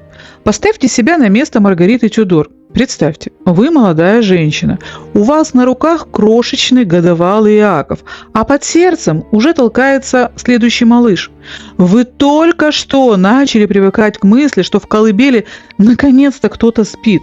И тут за ужином ваш благоверный, поправляя сияющие доспехи, заявляет: «Дорогая, я тут получил письмо от одной французской дамы. В общем, я ухожу на войну, нужно защитить королеву. Она вот и кольцо прислала». Ну каково, а? Мало того, что он бросает вас с детьми и токсикозом ради посторонней тетки, так он еще и собирается идти войной на вашего родного брата Генриха. Каким бы жадным он не был, это все-таки свой родной брат. Естественно, Маргарита пробует все, что есть в арсенале жены. Логику. Иаков, посмотри на сына, посмотри на мой живот. Какая к черту Франция? У нас в Шотландии дел не впроворот. Дипломатию. Ну, война войной. А давай сначала родим. Давай хотя бы подождем, пока ситуация стабилизируется. У нас только-только дети перестали умирать. Слезы. Ты оставляешь меня одну против своих суровых лордов ради бирюзового колечка из Парижа? Мы здесь Маргариту понимаем на все 100%. Любая нормальная женщина в этот момент хотела бы запереть мужа в башне и выбросить ключ в озеро. Но, друзья мои, мы же с вами понимаем, с кем имеем дело. Мы имеем дело с рыцарем. И вот тут, дорогие мои зрительницы, наступает тот самый момент, когда хочется сказать: рыцарь на белом коне – это, конечно, красиво в книжках, но в быту это сплошное наказание. Вот вам рыцарство в действии. Иаков IV смотрит на плачущую беременную жену, кивает, гладит ее по руке и говорит: «Да-да, милая, я все понимаю». А сам в это время проверяет, остро ли заточен меч. Голос разума и просьбы любимой женщины тонут в шуме воображаемых фанфар. Для него письмо французской королевы – это призыв судьбы, а просьбы жены – ну это просто, сами понимаете, какие-то женские страхи. Он ее не слышит. Точнее, он слышит только зов своей рыцарской чести, который в данном случае подозрительно напоминает обычное мужское упрямство. И вот тут в игру вступают силы, скажем так, не совсем от мира сего. Потому что, когда мужчину не может остановить беременная жена, за дело берется сама судьба. Присаживайтесь поудобнее, друзья мои, потому что сейчас в нашей истории начнется такое, что даже ученые-скептики начинают нервно поправлять очки. В церковь святого Михаила уже завезли спецэффекты. Итак, представьте себе полумрак церкви святого Михаила. В центре храма, преклонив колено, замер наш рыцарь Иаков IV. О чем он молится? Ну, мы можем только догадываться, но вряд ли о мире во всем мире. Скорее всего, он просил Бога, чтобы его пушки стреляли точнее, мечи были острее, а Генрих VIII поскорее признал свое поражение. В общем, все по классике рыцарских традиций. И вот, в этот момент, когда в церкви стояла тишина такая, что было слышно, как плавится воск, произошло то самое. Сразу предупредим, это не выдержка из личного дневника Иакова, он бы такое даже не записывал. Эту историю мы знаем от очевидцев, потому что среди тех, кто стоял в нескольких шагах и видел все своими глазами, были люди серьезные, например, сэр Дэвид Линси или же лорд Инглис, люди, которым не к лицу было сочинять дешевые небылицы. Итак, вдруг, буквально из тени колонн вышел странный человек. Это был старик с длинными волосами, босой, одетый в простой синий плащ, подпоясанный льняным шнуром. Он не кланялся, не просил милостыни. Он подошел прямо к королю, положил руку на его плечо. Это, кстати, дерзость немыслимая. И произнес голосом, от которого у присутствующих поползли мурашки по коже: «Сир, моя госпожа», кстати, кто это? «Прислала меня к тебе, чтобы ты не шел на эту войну. Если ты пойдешь, тебя ждет позор и погибель. И запомни, берегись женщин, они погубят тебя». Сказав это, старик просто развернулся и ушел. И вот тут начинается самое интересное. Стража, которая стояла у всех выходов, божилась, что мимо них никто не проходил. Как этот человек вошел и как он вышел – это загадка. По свидетельствам тех самых очевидцев, он словно растворился в воздухе. Какая была первая мысль Иакова? Такая же, как и у нас. Маргарита. Конечно, это ее происки. Наняла какого-нибудь актера из бродячего театра, нацепила на него лохмотья, договорилась со стражей, чтобы напугать впечатлительного мужа. Фокус-покус, да и только. Но, какова бы ни была природа этого явления, слова старца прозвучали как приговор. Давайте я повторю их еще раз, и вы запомните, потому что именно они станут ключом ко всей дальнейшей трагедии. «Берегись, женщин, они погубят тебя». Как отреагировал наш Иаков?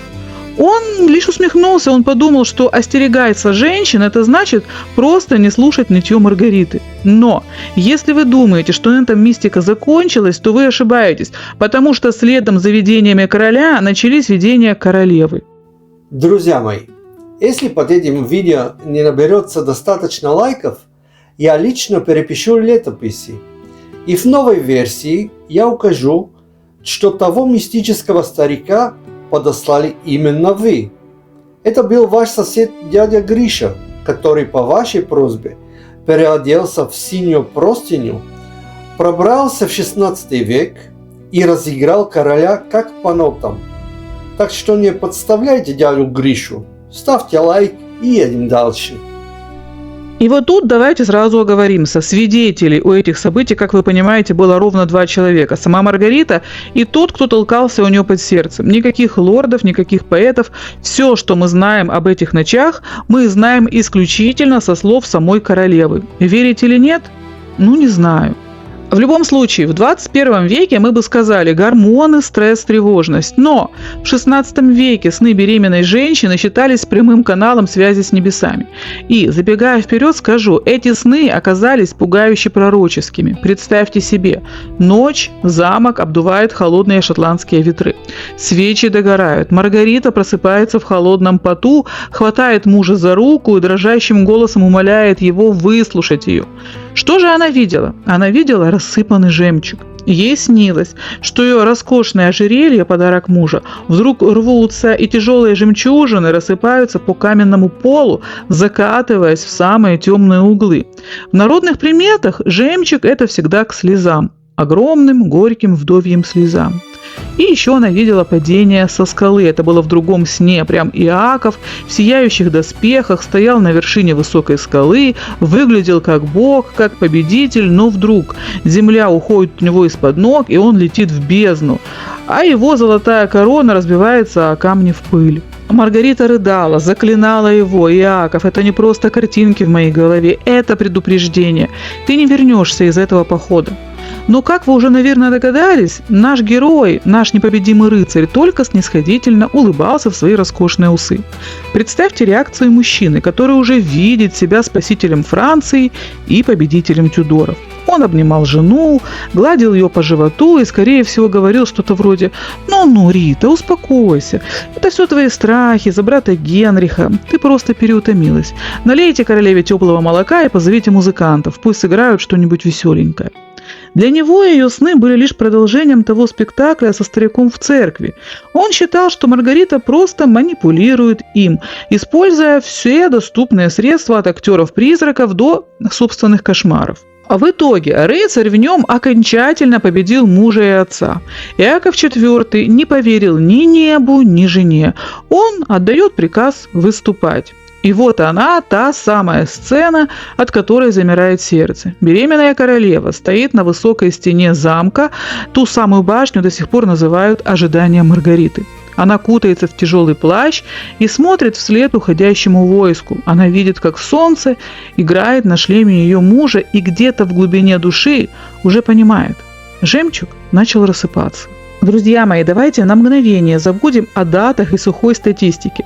Усаживайтесь поудобнее, сейчас будет история в стиле «жили-были», где за каждым камнем замка прячется либо любовь, либо кинжал. Итак, давным-давно в Англии жил-был род Лайвилл. И жили они не где-нибудь, а на границе с Шотландией. А что такое граница с Шотландией в те времена? Это место, где с молоком матери ребенок впитывал простую истину. Спи с мечом под подушкой. А если видишь на горизонте шотландца, хватай лук. Там не было мирных соседей, там были вечные враги. И вот, в этой суровой семье родилась девочка, которую назвали Элизабет. Она росла среди лязга доспехов и топота копыт, и, как полагается, красавица из такого рода, ее выдали замуж, так сказать, по профилю. Мужем ее стал Уильям Херон. Была ли там пылкая страсть, как в романах, мы не знаем. Это был железный союз двух людей, которые знали свое дело. А делом их было охранять замок Форт, каменный кулак Англии, который грозил Шотландии.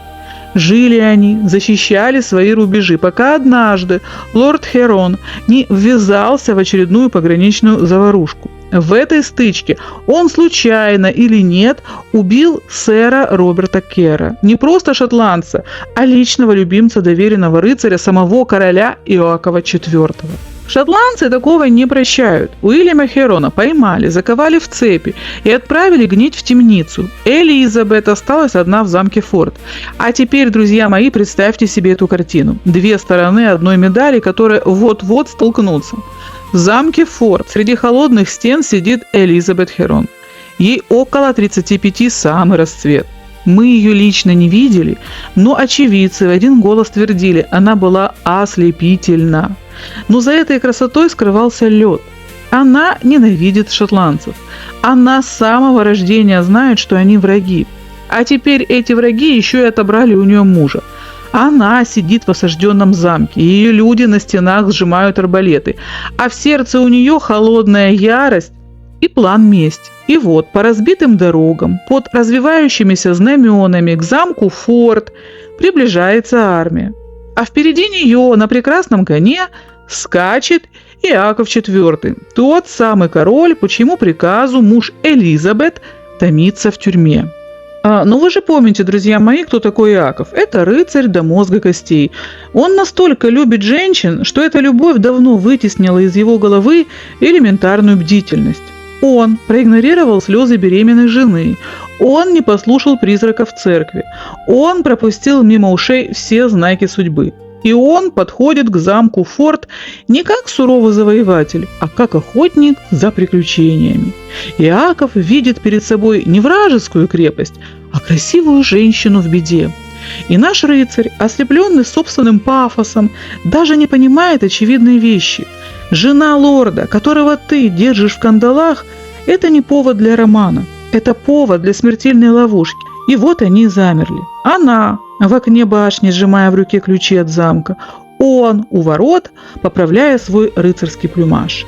Иаков думает, что он сейчас покорит очередное сердце, а Элизабет знает, что она сейчас погубит короля. Друзья мои, давайте на секунду остановимся и просто вдохнем поглубже, потому что логика Иакова в этот момент напоминает швейцарский сыр. В ней больше дырок, чем самого сыра. Вы только вдумайтесь. Ты прожженный воин, ты король, который на троне уже четверть века, ты великий стратег, который построил самый большой флот в Европе. Ты должен просчитать ситуацию на 584 шага вперед. И что ты делаешь? Ты идешь нападать на Англию с тыла, заходишь в замок к жене своего узника, который гниет в твоей тюрьме за убийство твоего лучшего друга. И вместо того, чтобы выставить караул и идти дальше воевать, ты снимаешь шлем и спрашиваешь: «А что у нас сегодня на ужин, прекрасная леди?» Ну капец, товарищи, это реально просто капец. Официально Иакову нужно было захватить замок Форт, потому что это важный опорный пункт на границе. Он пришел его осаждать. Логика войны диктовала ворваться, оставить гарнизон, забрать припасы и бежать дальше на юг, пока англичане не собрали ополчение. Но нет, конечно, на сцену же у нас выходит рыцарь, представьте. Ворота открываются, и Иаков видит ослепительную леди. Она не прячется, она выходит к нему. Она слабая? Нет. Она беззащитная? О, это только маска. Но разве может истинный рыцарь арестовать даму, которая встречает его с изысканными манерами? «Сир», — наверняка прошептала Элизабет, — «мой замок в вашей власти, а мой муж в ваших застенках. Неужели вы будете столь жестоки к одинокой женщине?» И все, Иаков поплыл. Мы же помним, что он влюблялся во все, что носило юбку, и умело поддержать беседу о поэзии. Вы только вслушайтесь в этот абсурд. За стенами замка форт стоит огромная шотландская армия. Тысячи суровых горцев мерзнут под дождем, точат топоры и ждут приказа идти в бой, грабить, убивать. А их король в это время сидит в уютном зале у камина, пьет английское вино и слушает, как леди Элизабет играет на лютне. Он не понимал очевидного. Каждый час этого романтического ужина – это час, который он дарит Англии. Пока он читал ей стихи, гонцы Элизабет летели во все стороны, созывая английское ополчение. Он думал, что он покоритель сердец, а на самом деле его просто поставили на паузу, как в дешевом сериале. Знаете, друзья мои, рыцарство – это прекрасная штука, если ты хочешь написать сонет. Но если ты хочешь выиграть войну, рыцарство иногда выглядит как справка от психиатра. Иаков IV променял корону и судьбу Шотландии на 3 недели в гостях у сказки. Друзья мои, он просидел в замке форт 3 недели. В условиях войны 3 недели – это бесконечность. За это время можно было трижды перерезать все пути снабжения, что англичане, собственно, и сделали. И тут возникает резонный вопрос. Иаков, тебе 40 лет. Ты уже должен был нагуляться и напрыгаться, но, видимо, нет. В общем, пока он там рыцарствовал в покоях чужой жены, его армия стояла под стенами, переминаясь с ноги на ногу. А кто такие солдаты? Солдаты – это обычные работяги, горцы, фермеры. Им не до французских сонетов и не до высоких амуров. У них дома корова не доена и рожь не кошена. Они смотрят на замок, видят, что их король застрял там, как муха в сиропе, и начинают тихонько дезертировать. И знаете, я, например, их прекрасно понимаю. Зачем мерзнуть в дозоре, пока твой босс развлекается с мадам? И вот итог. Через 3 недели леди Элизабет понимает, что ее миссия выполнена. Англичане окружили замок. А наш герой-любовник наконец-то протирает глаза, выходит на крыльцо и видит: половины армии нет. Зато враг уже накрывает стол для финальной битвы. Итак, что делает нормальный король? Пытается спасти остатки войск, руководит обороной. Но Иаков делает шаг, который можно оправдать разве что справкой от доктора. Он забывает, что он единственный гарант мира в Шотландии, что у него дома беременная вдова, будущее, и крошечный сын. Он хватает оружие и в первых рядах пешим бросается в самую гущу врагов. Красиво? По-мужски? Возможно. Но с точки зрения государственного мужа это чистое самоубийство. Он просто взял и обезглавил свою страну ради красивой позы. Утром 10 сентября 1513 года среди тысяч изрубленных тел нашли и его. Его тело было изуродовано до неузнаваемости. «Сходил повоевать» называется. Грустно, нелепо и очень по-стюартовски. Нашего смелого короля сгубили 3 бабы. Первая написала письмо и выманила его из теплого дома. Вторая встретила в замке, и он сам, без всякого принуждения, застрял в ее сетях. А третьей стала сама смерть, которая все-таки пригласила этого романтика на последний танец. А ведь его предупреждали и Маргарита со своими снами о жемчуге, и тот старик в церкви, который почти охрип, выкрикивая «берегись женщин». Но Иаков IV до последнего вздоха оставался лириком. Он пал как рыцарь, но проиграл как король, оставив Шотландию в руинах, а жену 1 на 1 с этим хаосом. Друзья мои, а теперь давайте наберем побольше воздуха и представим этот страшный сентябрьский день 1513 года. Итак, Маргарита. Ей всего 23 года. Она на 7-м месяце беременности. А на руках у нее годовалый кроха принц Иаков. И тут в ворота влетает гонец. Знаете, бывают такие моменты, когда слова не нужны, потому как дрожат руки всадника и как низко опущено разорванное знамя. Маргарита понимает все. Но самое жуткое, друзья мои, даже не вдовство. Давайте на секунду включим логику тех суровых лет. Муж Маргариты погиб от рук англичан. А кто у нас Маргарита, скажите, пожалуйста? Правильно, Она Тюдор. Она родная сестра того Генриха VIII, чьи солдаты только что превратили шотландскую армию в кровавое месиво. Представьте, каково ей смотреть в глаза шотландским лордам. Пытаться доказать этим разъяренным мужчинам: ребят, честное слово, я его отговаривала, я плакала, я пророческие сны видела, я даже соседа, дядю Гришу, в синий плащ одевала, чтобы он его в церкви напугал. Он же никого не слушал, он к чужой бабе в замок Форт поперся. Бесполезно. Для них она сестра убийцы их короля. И Маргарита понимает, если она сейчас даст слабину, ее и детей просто раздавят. И она решается на невероятный марш-бросок. Будучи глубоко беременной, в условиях, когда из медицины под рукой только молитва и подорожник, она хватает маленького сына и мчится в замок Стеринг. Уже 21 сентября 1513 года, всего через 2 недели после катастрофы, в часовне замка проходит коронация. Представьте эту картину. Заплаканная вдова в черных шелках держит на руках крошечного мальчика, на голову которого надевают тяжелую корону стюартов. Все, шах и мат, господа лорды. Теперь у нее на руках не просто английский племянник, а король Шотландии Иаков V. И она его официальный регент. Она власть. А потом, 30 апреля 1514 года, в этот мир приходит еще один Стюарт, маленький Александр, посмертный сын великого короля. И посмотрите на нее теперь. Это больше не испуганная девчонка, которую когда-то привезли из Англии как залог мира. Это регент страны, это мать 2 сыновей, короля и принца. Она выстояла там, где мужчины пали. Она собрала воедино страну, которую ее муж-романтик едва не пустил с молотка ради бирюзового колечка и улыбки леди Элизабет. Мы оставляем Маргариту в этой величественной точке. Она вдова, она в окружении врагов, но она хозяйка этой земли. Жемчуг из ее снов рассыпался, но она сделала из него четкий и начала свою собственную молитву за власть. Ну что, друзья, пока король-рыцарь играл в героя, девчонка Тюдор спасла династию. Ставьте лайк нашей стальной Маргарите. Ну не расслабляйтесь. В следующей серии мы расскажем, как в ее жизни появился чучело Арчибальд.